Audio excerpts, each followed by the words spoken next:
My name is Emma. I am 35 years old. I have a husband. His name is Michael. We live in a beautiful house with white walls and large windows. I have a good job and a nice car.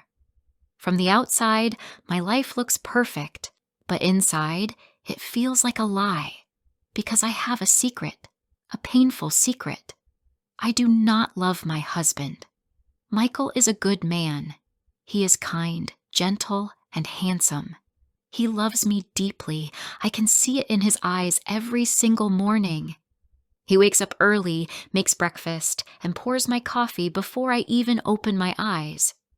The smell fills the kitchen. He smiles and says, "Good morning, Emma." I smile back and say, "Good morning, Michael." But my smile is not real. My heart is not with him. He packs my lunch every day. He puts a small note inside the bag. It says, "Have a good day. I love you." Each time I read it, I feel more guilty. I am not a bad person, but I live a lie. My whole life feels like a movie where I am acting a role that does not belong to me. 5 years ago, everything was different. I had my own design studio. I worked hard, but I failed. I lost my business, my money, and my home. My friends disappeared.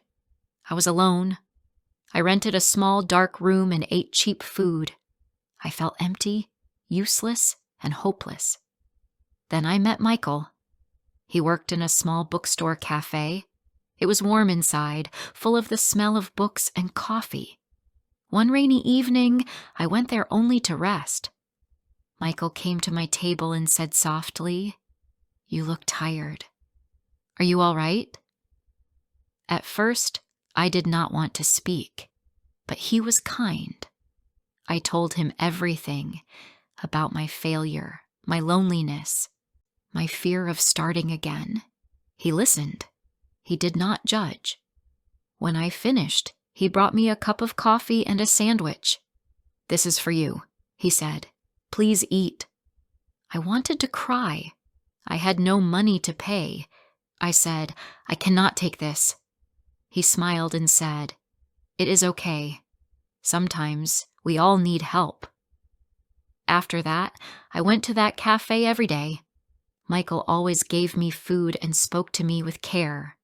He asked about my life. He helped me find a small apartment. He helped me get a new job. He became my only friend. He saved me, and I thought that was love. One evening, we walked together in the park. The sky was soft and orange. I looked at him and said, "Michael, you saved my life. I want to be with you always." His eyes filled with tears.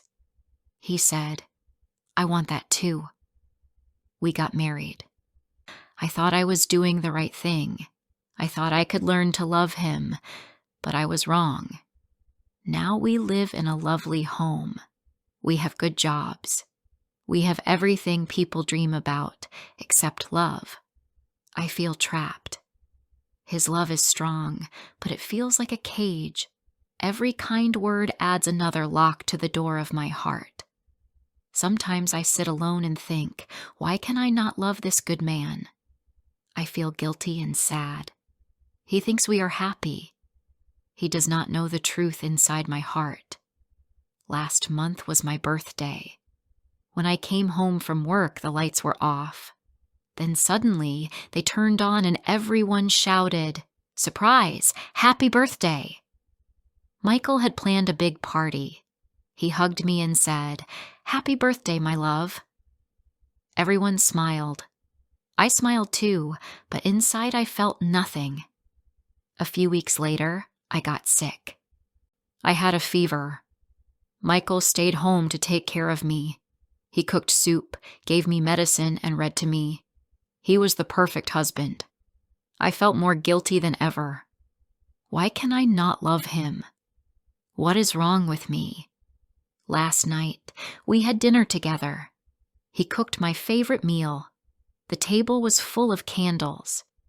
He took my hand, looked into my eyes, and said, "Emma, our life is so good. We have a home, good jobs, and love. Let's make it even better. Let's have a baby." His words froze me. A baby. I could not breathe. His face was full of hope and dreams, but I knew I could not give him that dream. It would not be fair to him or to the child. He deserved real love, not my lie. I sat in silence, my heart beating fast. I knew I had to tell him the truth. It would break his heart, but living a lie would break us both. He smiled at me, waiting for my answer. My hands were shaking. I took a deep breath and said, "Michael, I need to tell you something. I do not love you. I cannot give you the life you want. I am sorry." His smile faded. His eyes filled with sadness. He was quiet for a long time. Then he said softly, "I understand. It hurts, but I am glad you told me. Thank you for being honest." Tears filled my eyes. It was painful, but I felt free for the first time in years. The lie was over. The truth was hard, but it was real. I knew our lives would change. We might live apart, but at least now we could both start again. Honestly, what would you do if you were in Emma's or Michael's place? Tell me in the comments. Thank you for listening to my story. If you enjoyed it, please subscribe, like, and share it with friends who are also learning English. Your support helps me bring more stories for you. See you in the next one.